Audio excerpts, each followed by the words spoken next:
పవన్ కళ్యాణ్ గారు గత కొద్దిసేపటి క్రితమే ఇక్కడికైతే వచ్చి వెళ్ళడం జరిగింది. అంటే ఈ తీర ప్రాంతానికి సంబంధించి ఒక ప్రణాళిక కూడా సిద్ధం చేసుకున్నట్టుగా తెలుస్తుంది. ముఖ్యంగా మనం ఇక్కడ చూసుకోవచ్చు, ఇది ఉప్పాడ ప్రాంతానికి సంబంధించి ఉన్నటువంటి ఒక ఏరియల్ మ్యాప్ అన్నమాట. దీనికి సంబంధించి అంటే ఇక్కడ నుంచి ఇక్కడ వరకు పవన్ కళ్యాణ్ గారి నియోజకవర్గానికి సంబంధించి అనుకోవచ్చు. కాకపోతే పవన్ కళ్యాణ్ గారు ఆయన నియోజకవర్గంతో పాటు మొత్తం ఎక్కడైతే ఆంధ్రప్రదేశ్ లో తీర ప్రాంతం, ముఖ్యంగా ఈస్ట్ గోదావరికి సంబంధించి కాకినాడ జిల్లాకి సంబంధించి ఒక ప్రణాళిక అయితే సిద్ధం చేసుకున్నారు. కంప్లీట్ గా ఇదంతా కూడా ఉప్పాడకి ఇప్పుడున్న మనం ఉన్న ప్రాంతం అనమాట. దీనికి సంబంధించి పవన్ కళ్యాణ్ గారు ఇక్కడ మనం ఏం చేయాలన్నా కూడా ఇక్కడ చేయాల్సి ఉంటుంది. ఇక్కడ నుంచి ఇదంతా కూడా ఆల్మోస్ట్ కాకినాడ దగ్గర వరకు కూడా మనం కంప్లీట్ గా తీసుకోవాల్సిన జాగ్రత్తలు ఏంటి, దీని మీద గత ప్రభుత్వాలు అయితే ఎందుకని నిర్లక్ష్యం వహించే, ఇది మనం చూసుకుంటే శాటిలైట్ వ్యూగా ఉన్నటువంటి చూసుకోవచ్చు. ఇది కంప్లీట్ గా ఇది ఫిషర్మెన్స్ కి సంబంధించిన ఇప్పుడున్న ఈ ఏరియా అనమాట.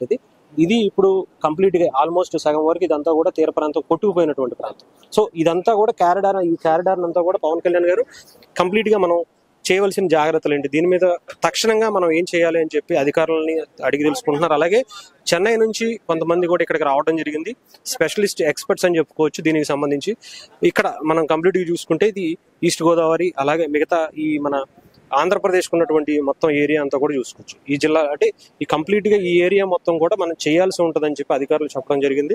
అంతేకాకుండా ఇవి గతంలో జరిగినటువంటి కొన్ని ఒడిశా, అలాగే మిగతా విశాఖపట్నానికి సంబంధించి తీర ప్రాంతాలు కొట్టుకుపోయినటువంటి ప్లేస్లు ఇవన్నీ కూడా, వాటిని కూడా చూసి అంటే మిగతా వాటి చోట ఎలాగైతే చేశారో ఇక్కడ దానికి ఇంప్లిమెంట్ చేయాలి, దాన్ని ఎలాగైతే పరిష్కరించారు ఇక్కడ కూడా అలాంటి పరిస్థితులు మళ్ళీ రాకుండా పునరావృతం చేసుకోవాలని, అలాగే మహారాష్ట్రకి సంబంధించిన కొన్ని ఏరియాస్లో ఇలాగే తీర ప్రాంతాలకు సంబంధించి ఉన్నటువంటి కొంతమంది ఎక్స్పర్ట్స్ ని అక్కడ పరిష్కరించిన వాళ్ళ కొంతమందిని తీసుకొచ్చి వాళ్ళ అధికారులను అయితే ఇక్కడ అయితే చూపించి దీన్ని ఎలా చేస్తే బాగుంటుందని కూడా తీసుకోవడం జరుగుతుంది. సో ఇది గతంలో ఉన్నటువంటి ప్లేస్ అనమాట. ఇప్పుడు ఈ అంటే దీనికి సంబంధించి కోతకు గురవుతున్నటువంటి ప్రాంతాల నుంచి మనం ఏం చేయాలి, ఇప్పటి వరకు ఏ ఏరియాలో పాండిచేరి ఏరియాలో కూడా కొంత డెవలప్ చేస్తున్నారు కాబట్టి అక్కడ, అలాగే కేరళకి సంబంధించి కూడా కొన్ని ఏరియాస్ని తీసుకుని అక్కడ ఆల్రెడీ ఇంప్లిమెంట్ చేసిన వాటిని ఇక్కడ తీసుకొచ్చి చూపించి ఇలా చేస్తే మనం బాగుంటుంది. ఈ ప్రాంతానికి సంబంధించి ఆంధ్రప్రదేశ్లో ఎక్కడైతే తీర ప్రాంతాలు కొట్టుకుపోతున్నాయో వాటికి సంబంధించి మనం ఇలాంటి సేఫ్టీ మెజర్స్ తీసుకోవాల్సిన అవసరం ఉంటుందని అధికారులు కూడా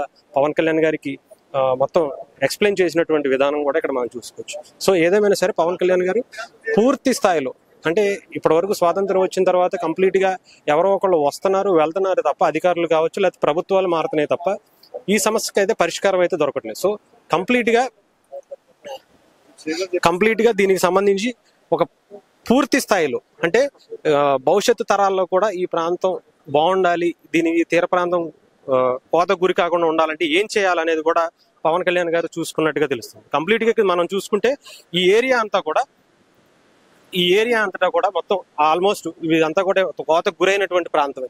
మనం చూసుకుంటే అక్కడ ఉన్నటువంటి అది కూడా ఆల్రెడీ ఇంతకుముందు ఫౌండేషన్ వేసి ఉన్నటువంటి ఇళ్ళు, లేదంటే ఒక గతంలో మునిగిపోయినటువంటి ఇళ్ళు కూడా దీంట్లోనే కొట్టుకుపోయిన పరిస్థితి, స్లాబులు కావచ్చు అన్ని మనం చూడొచ్చు. సో ఇవన్నీ కూడా మళ్ళీ పునరావృతం కాకుండా ఈ ఏరియాకి సంబంధించి కంప్లీట్ గా పవన్ కళ్యాణ్ గారు ఒక ప్రణాళిక అయితే రెడీ చేయమని చెప్పి అధికారులను కోరడం జరిగింది. గతంలో చెన్నై నుంచి, ముంబై నుంచి, లేకపోతే కేరళ నుంచి, పాండిచేరి నుంచి కూడా వస్తున్నటువంటి గతంలో అక్కడ చేసినటువంటి ఇంప్లిమెంటేషన్ లో వచ్చేసినటువంటి అధికారులను ఇక్కడ పిలిపించుకుని కంప్లీట్ గా ఒక ఎక్స్పర్ట్స్ తో దీనికి సంబంధించి ఒక కారిడార్ అయితే రెడీ చేయాలి. కంప్లీట్ గా ఇంకొకసారి అంటే ఇది మళ్ళీ పునరావృతం కాకుండా దీనికి పూర్తి స్థాయిలో సమస్య పరిష్కారానికి అయితే కావాలని చెప్పి పవన్ కళ్యాణ్ గారు నివేదిక కోరారు. దానికి సంబంధించి ఎక్స్ప్లెయిన్ చేసుకుంటూ అధికారులు కూడా కొంతమంది ఇక్కడికి రావడం జరిగింది. పవన్ కళ్యాణ్ గారు కూడా జనం ఎక్కువ రావడంతో ముఖ్యంగా ఈ సముద్రాన్ని అయితే చూడలేకపోయారు, కానీ కోతకు గురైన ప్రాంతాన్ని గతంలో కూడా పవన్ కళ్యాణ్ గారు చూసుకుంటే ఆల్మోస్ట్ ఇప్పటికే చాలా ఇళ్ళు కూడా ఇవన్నీ కూడా కూలిపోయిన పరిస్థితి. అంటే ఇలాగే ఉన్నప్పుడే ఇంత దారుణంగా ఉంటే వర్షాలు కానీ తుఫాన్లు కానీ కొంచెం ఎక్కువగా వచ్చినప్పుడు ఇక్కడ ఉండే కనీసం ఈ చుట్టుపక్కల ఉండే వాళ్ళు కూడా చాలా భయభ్రాంతులు గురవుతూ ఉంటారు. సో అందుకోసమని వీళ్ళు కంప్లీట్ గా శాశ్వత పరిష్కారానికి అయితే పవన్ కళ్యాణ్ గారు పూనుకున్నట్టుగా తెలుస్తుంది. సో దానికి సంబంధించి ప్రణాళిక కూడా తీసుకుంటారు. అలాగే అక్కడ ఫిషింగ్ యార్డ్ గురించి కూడా పవన్ కళ్యాణ్ గారు ఆల్రెడీ ఒక నిర్ణయం తీసుకున్నారు. దాని పూర్తి స్థాయిలో తొందరలోనే ఇక్కడ ఉన్నటువంటి మత్స్యకారులకు అందుబాటులో వచ్చే విధంగా అయితే సిద్ధం చేయాలని చెప్పి అధికారులను కోరినట్టుగా తెలుసు.